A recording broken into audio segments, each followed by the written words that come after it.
Bismillahirrahmanirrahim. Assalamualaikum warahmatullahi wabarakatuh. Selamat berjumpa kembali kepada seluruh siswaku. Hari ini adalah hari ketiga kalinya kita bertemu dalam pembelajaran daring ini. Pada pertemuan kali ini kita akan membahas materi tentang pelanggaran hak asasi manusia dalam perspektif Pancasila. Materi ini mempunyai beberapa cakupan. Yang pertama adalah pengertian pelanggaran hak asasi manusia, jenis-jenis pelanggaran hak asasi manusia, kasus pelanggaran hak asasi manusia dalam perspektif Pancasila, sikap bangsa Indonesia terhadap kasus pelanggaran hak asasi manusia. Materi ini dapat disimak di dalam buku paket PPKN kelas 11 yang diproduksi oleh Kemendikbud, dan buku penunjangnya adalah buku modul PPKN kelas 11 yang diterbitkan oleh CP Grahadi. Pengertian pelanggaran hak asasi manusia. Pelanggaran hak asasi manusia adalah perbuatan yang melalaikan kewajiban yang sifatnya asasi yang harus dilakukan terhadap orang lain yang disebabkan bermacam-macam. Penyebabnya ada dua, yaitu penyebab secara internal dan penyebab secara eksternal. Penyebab secara faktor internal yaitu yang pertama, sikap egois atau terlalu mementingkan diri sendiri. Sikap ini akan menyebabkan seseorang untuk selalu menuntut haknya, sementara kewajibannya sering diabaikan. Artinya, seseorang akan menghalalkan segala cara supaya haknya dapat terpenuhi, meskipun cara tersebut dapat melanggar hak orang lain.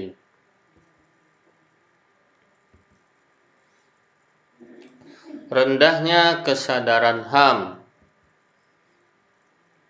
Akibatnya, pelaku pelanggaran HAM akan berbuat seenaknya. Artinya, pelaku tidak mau tahu bahwa orang lain juga mempunyai hak asasi yang harus dihormati. Sikap tidak mau tahu ini berakibat munculnya perilaku atau tindakan penyimpangan terhadap hak asasi manusia. Sikap tidak toleran. Sikap ini akan menyebabkan munculnya saling tidak menghargai dan tidak menghormati atas kedudukan atau keberadaan orang lain, yang pada akhirnya akan mendorong orang untuk melakukan diskriminasi kepada orang lain. Faktor eksternal. Yang pertama adalah menyalahgunakan kekuasaan.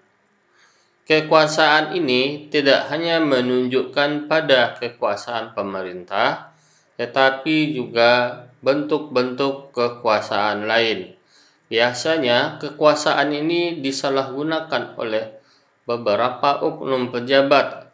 Salah satunya adalah dia menggunakan kekuasaan untuk mementingkan kepentingan individu ataupun kepentingan kelompoknya, hingga dia tidak mementingkan orang lain. Yang kedua, ketidaktegasan aparat penegak hukum. Oknum aparat penegak hukum yang tidak bertindak tegas terhadap setiap pelanggaran HAM tentu saja akan mendorong timbulnya pelanggaran hak asasi manusia lainnya. Penyelesaian kasus pelanggaran HAM yang muncul tidak akan tuntas, menjadi pemicu bagi munculnya kasus-kasus lain. para pelaku pelanggaran HAM tidak akan merasa jera karena mereka tidak menerima sanksi yang tegas atas perbuatannya itu. Oknum aparat penegak hukum yang bertindak sewenang-wenang juga dapat dikategorikan sebagai bentuk pelanggaran HAM dan dapat menjadi contoh yang tidak baik. Penyalahgunaan teknologi. Kemajuan teknologi dapat memberikan pengaruh yang positif, akan tetapi bisa juga memberi pengaruh negatif, bahkan dapat memicu timbulnya kejahatan. Artinya bahwa kejahatan itu bisa dilakukan melalui teknologi, misalkan penipuan yang selama ini kita dengar, itu semua melalui media sosial. Maka berhati-hatilah menggunakan media sosial itu. Kesenjangan ekonomi dan sosial yang cukup tinggi. Pemicunya adalah perbedaan tingkat kekayaan atau jabatan yang dimiliki. Apabila hal tersebut dibiarkan, akan menimbulkan terjadinya pelanggaran HAM, misalnya perbudakan, pelecehan, perampokan, bahkan pembunuhan. Sebagaimana yang kita ketahui bahwa karena kesenjangan ekonomi lah, ini banyak warga negara Indonesia yang bekerja ke luar negeri. Akhirnya mereka juga mendapatkan perlakuan-perlakuan yang tidak mengenakan dari para majikannya, seperti perbudakan, pelecehan, bahkan terjadi pembunuhan terhadap para TKI kita yang ada di luar sana. Jenis-jenis pelanggaran hak asasi manusia. Pelanggaran hak asasi manusia ada dua jenis. Yang pertama, diskriminasi adalah pembatasan, pelecehan, dan pengucilan yang dilakukan langsung atau tidak langsung yang didasarkan perbedaan manusia atau suku, bangsa, ras, etnis, dan agama. Penyiksaan adalah perbuatan yang menimbulkan rasa sakit atau penderitaan jasmani maupun rohani. Jenis-jenis pelanggaran ini pernah dialami oleh masyarakat Indonesia ketika negara kita dijajah oleh negara lain, seperti dijajah oleh Belanda dan dijajah oleh Jepang. Masyarakat Indonesia pada saat itu banyak menjadi pekerja paksa yang kita kenal dengan Romusa, dan banyak lagi pekerja-pekerja Indonesia pada saat itu, pada pemerintahan Belanda dan Jepang. Rakyat Indonesia sebanyak-banyak yang menderita akibat terjadinya penyiksaan, bahkan kerja paksa atau rodi. Jenis pelanggaran HAM ada dua, yaitu kejahatan genosida berdasarkan Undang-Undang Nomor 39 tahun 1999. Genosida adalah perbuatan yang dilakukan dengan maksud untuk menghancurkan atau memusnahkan seluruh atau sebagian kelompok bangsa, ras, etnis, dan kelompok agama. Kejahatan genosida ini terdiri dari pembunuhan anggota kelompok, mengakibatkan penderitaan fisik atau mental yang berat terhadap anggota kelompok, menciptakan kondisi kehidupan kelompok yang akan mengakibatkan kemusnahan secara fisik baik seluruhnya maupun sebagian, memaksa tindakan-tindakan yang bertujuan mencegah kelahiran dalam kelompok, memindahkan secara paksa anak-anak dari kelompok tertentu ke kelompok yang lain.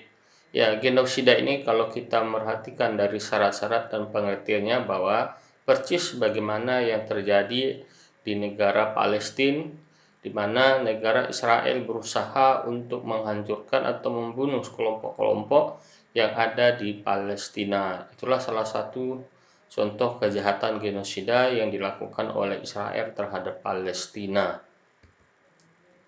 Yang kedua adalah kejahatan terhadap kemanusiaan. Adalah perbuatan yang dilakukan sebagaimana bagian dari serangan yang meluas atau sistematik dan diketahui bahwa serangan tersebut ditunjukkan secara langsung terhadap penduduk sipil. Kejahatan terhadap kemanusiaan ini terdiri dari penyiksaan, pembunuhan, penghilangan orang secara paksa, pemusnahan, perbudakan, pengusiran, penganiayaan, kejahatan apartheid yaitu kejahatan yang membedakan orang berdasarkan warna kulit, dan pemerkosaan. Kejahatan terhadap kemanusiaan ini baru-baru ini kita pernah menonton di media massa televisi bahwa salah satu negara ASEAN yaitu Myanmar juga melakukan kejahatan terhadap kemanusiaan, di mana mereka mengusir salah satu kelompok Rohingya ya untuk keluar dari wilayahnya, bahwa Rohingya itu adalah kelompok yang mempunyai agama yaitu beragama Islam, kemudian secara paksa untuk disuruh keluar dari Myanmar. Kemudian di Cina ya, di Cina juga hal yang sama seperti kelompok-kelompok Islam lainnya ya, untuk tidak beribadah sesuai dengan agamanya juga terjadi di Cina sana. Itu termasuk kejahatan terhadap kemanusiaan dan kelompok-kelompok lain yang masih ada di dunia ini. Kasus pelanggaran HAM dalam perspektif Pancasila. Kasus Tanjung Priok pada tahun 1948. Pada tanggal 12 September 1984 terjadi kasus Tanjung Priok. Korban yang jatuh menurut catatan media massa sebanyak 79 orang. Korban tersebut terdiri atas 24 orang meninggal dan 55 orang mengalami luka-luka. Dalam kasus Tanjung Priok, menurut laporan Komnas HAM, telah terjadi pelanggaran HAM berat berupa pembunuhan secara kilat, penangkapan dan penahanan sewenang-wenang, penyiksaan dan menghilangkan orang secara paksa. Proses persidangan ini sudah dilangsungkan, namun hingga kini para pelakunya masih bebas. Kasus Trisakti dan Semanggi tahun 1998. Kasus Trisakti dan Semanggi terkait dengan gerakan reformasi. Gerakan reformasi yang dipelopori oleh mahasiswa menuntut perubahan dan dari pemerintah yang otoriter menjadi pemerintah yang demokratis. Penyejahterakan rakyat dan bebas dari KKN. Kondisi ketika demokrasi inilah berbagai hal yang tidak diinginkan dapat terjadi karena sebagian gerakan massa tidak mudah melakukan kontrol. Bentrok fisik dengan aparat keamanan, perusakan dan penembakan dengan peluru karet maupun tajam inilah yang mewarnai kasus Trisakti dan Semanggi. Bahkan pada kasus Trisakti dan Semanggi ini terjadi jatuh korban dari mahasiswa yang sampai sekarang kasus tersebut masih dalam proses. Tidak tahu siapa yang melakukan pembunuhan salah satu mahasiswa pada saat itu yang ikut berdemonstrasi. Kemudian kasus kerusuhan Timor Timur pasca jajak pendapat atau referendum pada tahun 1999. Pada bulan Agustus 1999, Timur Leste dahulu disebut dengan Timur Timur, akhirnya resmi berpisah dengan negara Republik Indonesia setelah berhasil melakukan jajak pendapat yang dimenangkan oleh kelompok yang menolak otonomi khusus. Hal ini menimbulkan reaksi keras dari masyarakat yang pro integrasi sehingga terjadi kerusuhan massal dan pembakaran besar-besaran di wilayah tersebut. Dalam kasus Timur Timur telah terjadi pelanggaran HAM berat, meliputi penganiayaan, penyiksaan, pembunuhan massal, dan sistematis, kekerasan berdasarkan gender, menghilangkan paksa, pemindahan penduduk secara paksa, dan pembumi hanguskan. Pengadilan HAM telah menerima pengaduan sejumlah tersangka kasus Timur Timur. Terjadi proses hukum dan hukuman yang dijatuhkan ternyata tidak mencerminkan rasa keadilan bagi masyarakat Timur Timur. Bahwa dulu wilayah Timur Timur atau Timur Leste ini adalah bagian dari wilayah Indonesia, yaitu menjadi wilayah Indonesia yang ke-27, artinya menjadi provinsi yang ke-27. Namun pada tahun 1999 terjadilah referendum hingga memilih apakah Timur Leste ini bergabung dengan Indonesia atau menjadi negara sendiri. Namun hasil referendum tersebut, Timur Leste memutuskan untuk menjadi wilayah atau sebuah negara dan berpisah dengan negara Indonesia.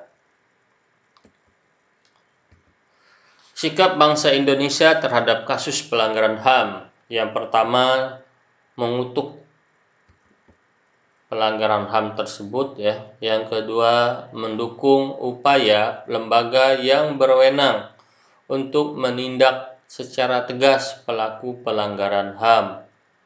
Mendukung dan berpartisipasi dalam setiap upaya yang dilakukan pemerintah dan masyarakat untuk memberi bantuan kemanusiaan. Mendukung upaya terwujudnya jaminan restitusi, kompensasi, dan rehabilitasi bagi para korban pelanggaran HAM. Sikap ini telah ditunjukkan oleh negara kita ketika terjadi kasus Rohingya di Myanmar. Indonesia memberi bantuan kepada masyarakat Rohingya yang telah pergi atau mengungsi dari Myanmar ya, dan beberapa sudah ada di provinsi kita, yaitu di Provinsi Aceh.